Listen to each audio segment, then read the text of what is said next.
강의사는 증시 각도기. 안녕하세요. 증시각도TV 시청자 여러분, 투자자 여러분 반갑습니다. 11월 18일 화요일 오후 한국 마감으로 찾아뵙게 된 각도기 박상주입니다.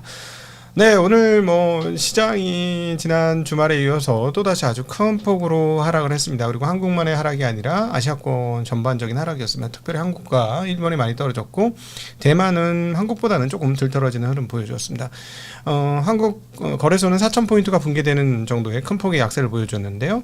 무려 135.63포인트가 하락한 3,953으로 하루의 낙폭이 3.32%나 되는, 이 정도면 급락 또는 거의 폭락에 가까운, 심정적으로는 폭락이고 수치상으로는 급락인 날이 나왔습니다. 니케이 지수도 3.17% 빠졌고요. 대만도 1.81% 하락을 했습니다. 코스닥 시장은 거래소보다는 조금 덜 떨어졌습니다만 오른 게 없다는 측면에서 보면 충격은 크죠.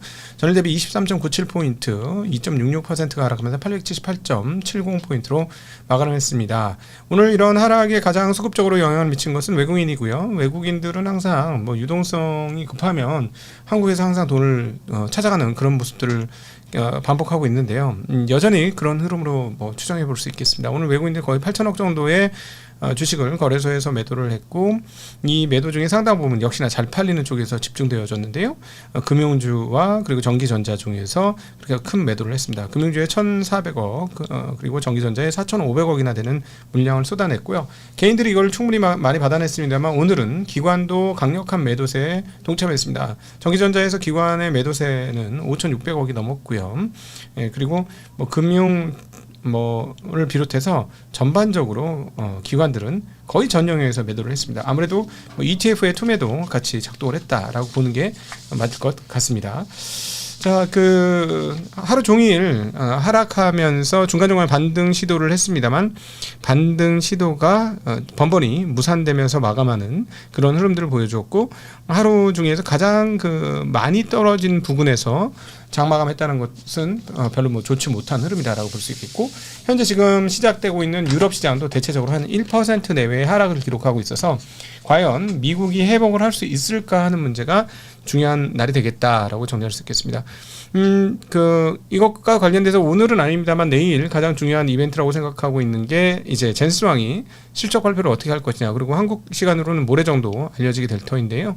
오늘 아침에 젠슨왕과 관련된 뉴스가 타전된 것은 엔비디아의 지금 주문 규모가 어마무시하다, 받은 주문 규모가, 이런 뉴스가 나오고 있습니다.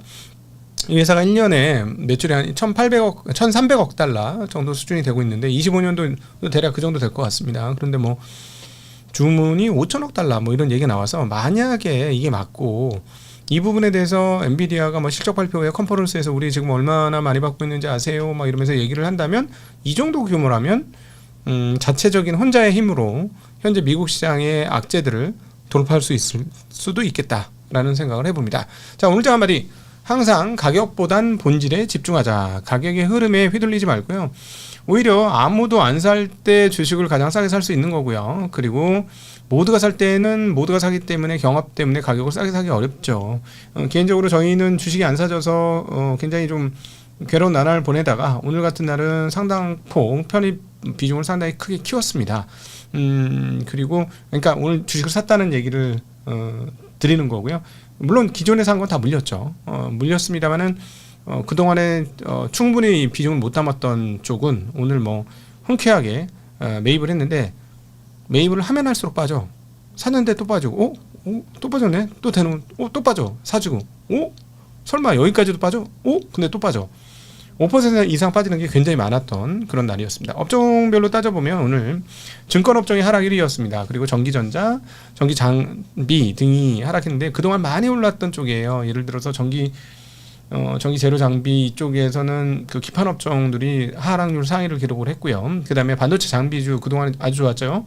거의 폭락 수준의 하락을 했습니다.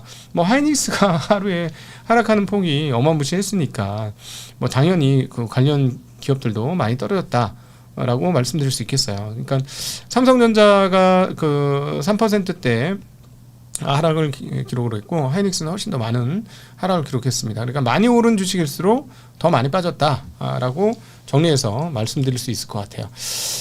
자, 그러면 이거를 어떻게 볼 것이냐 인데 오늘 제가 여러분한테 드리고 싶은 말은 근원적 고민에 대해서 한번 같이 고민을 해봤으면 좋겠는데, 요거는 이제 본론으로 조금 이따 다시 다루도록 하고, 현재 시장 상황 흐름에 대한 걸 조금 더 체크하고 넘어가도록 하겠습니다.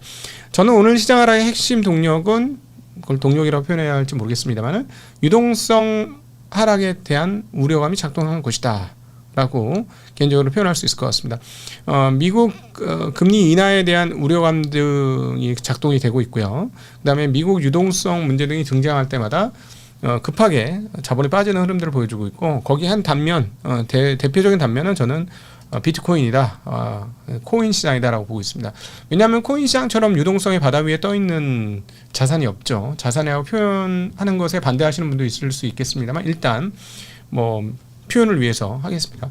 그래서 소위 말하는 암호화폐 자산이라는 게 과연 유동성 없이 설계될 수 있었을까, 만들어질 수 있었을까, 생성될 수 있었을까를 따져보면, 그리고 근원도 각국의 국가 자본, 국가 권력에 의한 통화 가치 하락, 그리고 과도한 시늉리지의 획득, 여기에서 반해서 태어난 것이 코인의 기본적 성격이기 때문에, 기본적으로 코인이라는 것 자체가 과도한 통화 증발을 기초로 하고 있습니다. 그래서 통화량이 증발하면 증발할수록, 증가해서 발행시킬수록 코인 시장 가격은 더 좋아지는 흐름들을 보여줬고, 그것이 정말 비트코인의 가격이 지난번에 10만 달러를 돌파하면서 계속해서 올라가는 모습을 보여준 핵심 동력이었죠. 그런데 지금 최근에 시장의 유동성이 없는 게 아니라요, 유동성의 기대감에 기대서 지른 만큼이 없는 것, 또는 유동성에 대한 기대감만큼 질렀는데 그 기대감이 충족되지 못하기 때문에 지금의 이런 상황이 나온 것이다 라고 말씀드릴 수 있겠습니다. 자, 오늘 또 하나 짚고 넘어가야 될 게 1번입니다. 일본 총리와 신임 다카이치 총리와 우에다 가수 일본은행 총재가 만났어요. 자, 무슨 얘기를 할까? 기대할 거 없을 것 같아 라는 생각을 했는데, 역시나 이런 얘기들이 주고받았는데요. 우에다 가수 총재의 발언을 통해서 보면, 다양한 데이터들을 면밀히 검토하면서 통화정책을 운영해 나갈 것이다 라고 얘기를 했고요. 총리에게 현재 일본은행은 점진적으로 완화적 통화정책을 조정 중임을 설명했다. 네, 점진적으로 완화적 통화정책을 조정, 즉 점진적으로 이제 차차 너무 완화적이니까 이거 이제 좀 긴축적으로 바꿀 거예요 라고 얘기를 했답니다. 근데 무슨 수로 긴축을 하지? 금리도 안 올리고 QT도 하는 것 같지 않아 보이던데. 네, 그래서 하여튼 그렇고, 환율도 논의했으나 이에 대한 설명은 하지 않을 것. 왜? 네, 나 이 진짜 궁금한데, 얘네들 지금 환율을 어디까지 열어놓는지를 감을 못 잡겠어요. 그리고 물가 임금 상승 선순환은 회복 중이다 라고 얘기했습니다. 자, 시장에서 어떻게 반응했을까요? 금리를 봐야 되겠죠. 일본의 30년물 금리는 사상 최고치 신기록입니다. 다시 신기록을 기록하고 있어요. 네, 좀 길게 볼까요? 장기 그림으로 한번 볼게요. 자, 아주 파죽지세로, 저 제일 밑단은 2020년 코로나 사태 때입니다. 네, 코로나 사태에 금리가 저점을 찍고 나서 그때 금리가 0.00%에 가까워요. 제일 바닥이 0.00%에 가까운데 지금 3.31%예요. 도대체 얼마가 오른 겁니까? 예. 지금 좀 웃기죠? 금리가 오르면 돈 가격이 오르는 거 아닙니까? 그렇죠?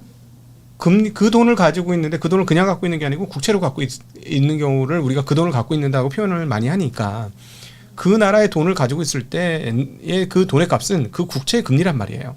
근데 국채 금리가 계속해서 올라가고 있고 파죽지세로 올라가고 있는데, 놀랍게도 엔화 가치도 계속 약세다라는 거죠. 그러면 이거를 도대체 어떻게 해석해야 하느냐? 덩달아 이제 한국 통화도 같이 영향을 받는 것인데 말입니다. 이렇게 보시는 게 맞을 것 같습니다. 그러니까 일본의 이런 지속적인 양적 완화가 그나마 그래도 달러로 엄청나게 됐으면은, 야 빨리 갚어 그래가지고 왜 안 갚어 이래가지고 좀 문제가 되겠지만, 자기네 나라 돈으로 하다 보니까 자기네 안에서 돌릴 수 있는 거죠. 그러니까 엔화는 통화량을 많이 찍어냈으니까 약세가 되는 거고, 그런 일본이 이 통화 완화 정책을 줄일 거라는 기대가 없고, 그러니까 QT에 대한 기대가 없고, 그런 식으로 되면 통화 가치는 계속해서 떨어질 수밖에 없다라고 시장에서 생각하기 때문에 채권도 계속 약세인 거죠. 너희들을 어떻게 신뢰해? 응? 너희들의 그 상황을 어떻게 봐? 그래서 놀랍게도 금리가 높아짐에도 불구하고 환율은 계속 약세고, 또 환율이 약세인 상황임에도 불구하고 채권도 약세인, 두 개가 모두 약세인 건 즉 일본 자산에 대해서 못 믿겠다라는 게 작동하고 있다라고 저는 생각합니다. 일본 환율 상황도 한번 보고 가죠. 일본 환율 상황 이번에 새 신임 총리 오면서 계속 최고 약세 나타나고 있고요. 긴 틀로 보셔도 아주 저 왼쪽 끝은 사회가지 화살했던 2013년, 14년 그때가 저 왼쪽 바닥이에요. 저기가 80엔도 안 됐던 시점인데 지금 반토막 났습니다. 가치가 2013년에 비해서 반토막이 난 상황이다. 네. 그런데 아직 끝이 났다고 볼 수가 없다. 네, 그런 상황들이 지금 지속되고 있는 것이 일본의 상황입니다. 자, 이제 오늘 본론으로 한번 들어가 보도록 하겠습니다. 제가 오늘 이 시장을 보면서 이번 시장의 핵심 원인은 유동성입니다만, 그 유동성의 문제와 더불어서 하나 추가되는 문제가 AI가 버블이 아닌가라는 거였죠. 네, 그래서 AI 버블, 그리고 너무 과도한 투자 건질 수 있을까라는 건데, 오후에 이제 한국 시장을 정리하면서 오히려 여기에 대한 고민을 해봤고, 이 고민을 한번 나눠보는 게 더 의미가 있는 시황이 될 것 같아서 이걸 준비해봤는데요. 자, 근원적인 고민 핵심, 우리는 향후 AI를 더 쓸 것인가, 이겁니다. 향후 AI를 더 쓸 것인가. 돈이 되고 안 되고는 사람들이 많이 쓰면은 때가 되면은 돈이 될 거 아닙니까? 자, 왜 이런 생각을 했냐면, 온라인 세상이 왔을 때 처음에는 모두 하나화했습니다만, 예를 들어 야후 이런 거 했을 때 야후가 한번 붕 떴고, 그 다음에 야후가 가고 지고 다른 거 우리나라 같은 경우는 그 다음에 라이코스 있었고 내비게이터 이런 거 있었고 별게 다 있었죠. 그러다 이제 패권을 잡은 건 구글이었고, 한국도 네이트도 있었고 가까이 다음도 있었고 별게 다 있었죠. 한국도 여러 가지 검색이 있다가 네이버로 천하통일이 되었습니다. 근데 그 기업들은 돈을 버나요, 안 버나요? 구글이나 네이버나 모두 돈을 굉장히 많이 버는 기업이죠. 근데 처음에 그거 쓸 때 공짜로 쓰게 해줬잖아요. 그리고 카카오톡도 사실 공짜로 썼으니까 그래 펼쳐졌죠. 카카오가 카카오톡을 근거로 이렇게 성장을 했는데 돈을 법니까, 안 법니까? 어쨌거나 저쨌거나 사람들이 많이 쓰면은 돈을 벌게 돼 있더라는 것이죠. 그리고 그것을 통해서 세계 최대의 기업이 되었고, 국내 로컬 최대 기업이 되는 온라인상에서긴 하지만 최대 기업 반열에 들어가는 그런 기업들이 됐죠. 자, 그러면 결국은 구글이나 네이버나 검색 엔진 들어오자마자 그것들을 활용한 기업이 되었고, 그것들을 잘 만드는 회사로서 최고의 회사가 된 것입니다. 그러면 AI도 그렇게 갈 것이냐? 인데, 그럼 결국 핵심적 질문은 AI를 사람들이 쓸 것이냐가 핵심인 것 같습니다.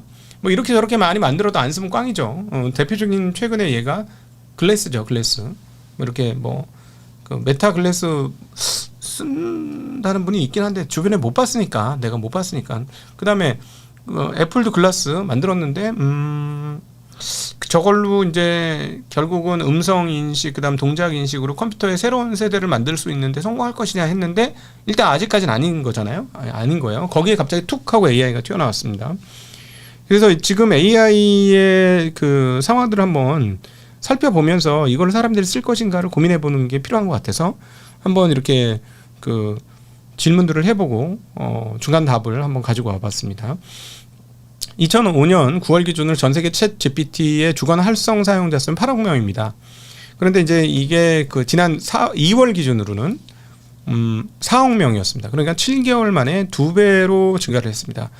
활성 사용자의 증가 폭은 유례가 없는 정도로 매우 빠르다라고 볼 수 있겠고, 이 속도는 구글이 검색 시장에 침투할 때 성장하던 속도하고 거의 맞먹는 수준의 빠른 속도입니다.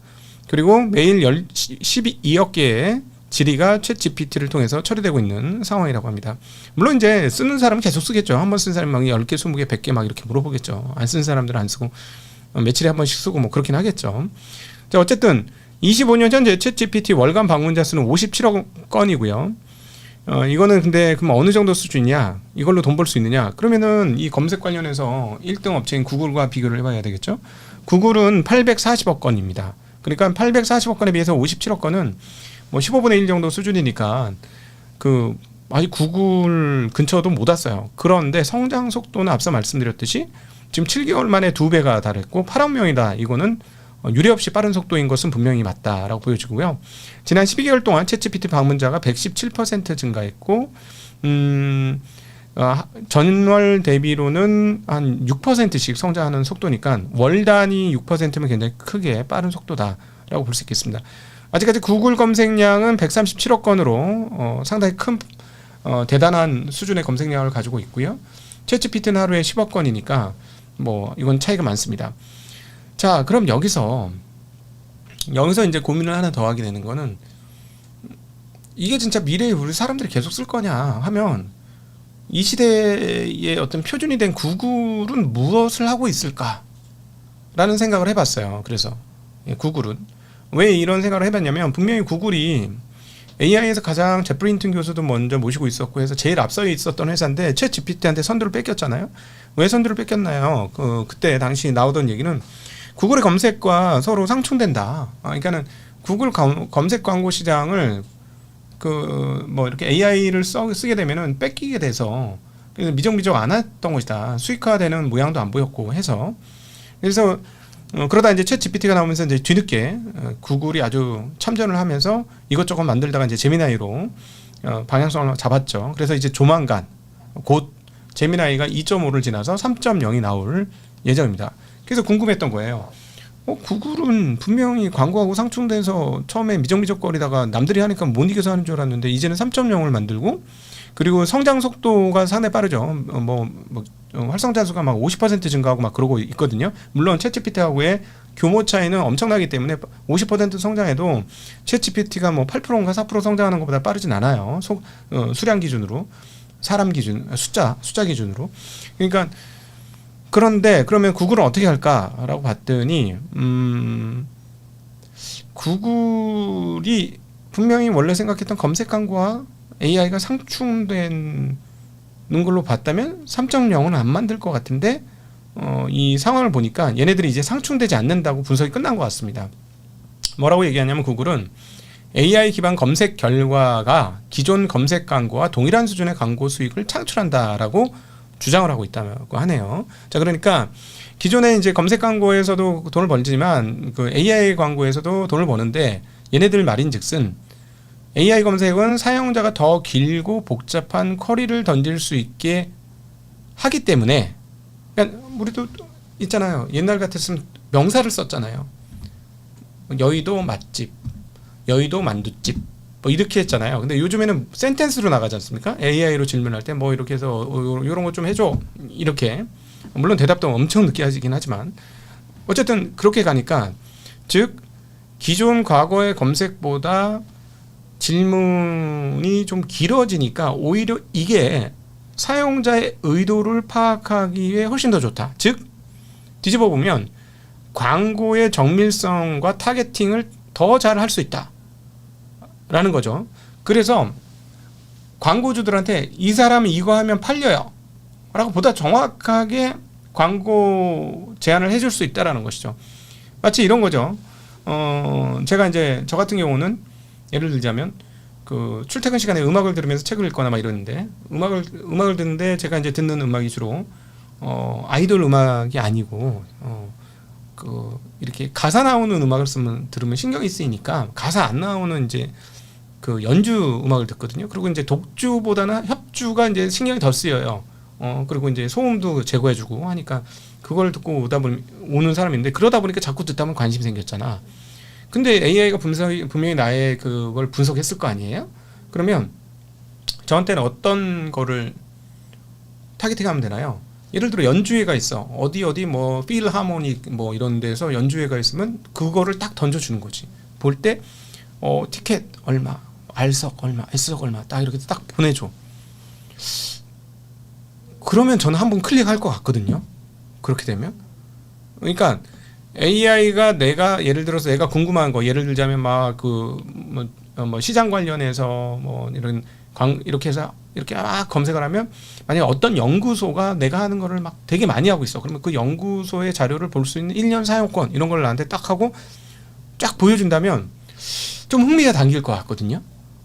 그러니까 요 말은 꼭 틀린 말은 아닌 것 같아요. AI를 향해서 내가 질문을 하면 질문의 내용이 좀 길어지고, 그러면 질문의 내용이 길어지면 내 의도를 더 잘 파악할 수 있고, 그럼 광고의 정밀성이 더 커질 수 있다. 뭐 등등은 충분히 그 생각해 볼 수 있는 거 아닌가 하는 생각이 듭니다. 자, 그래서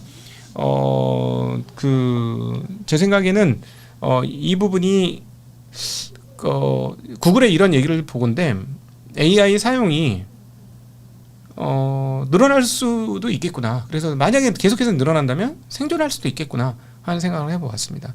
자, 여러분의 생각은 어떤지 이거 저만의 생각을 한번 얘기해봤고요. 자, 왜 이 얘기를 했냐? AI에 대한 버블론이 워낙 강하니까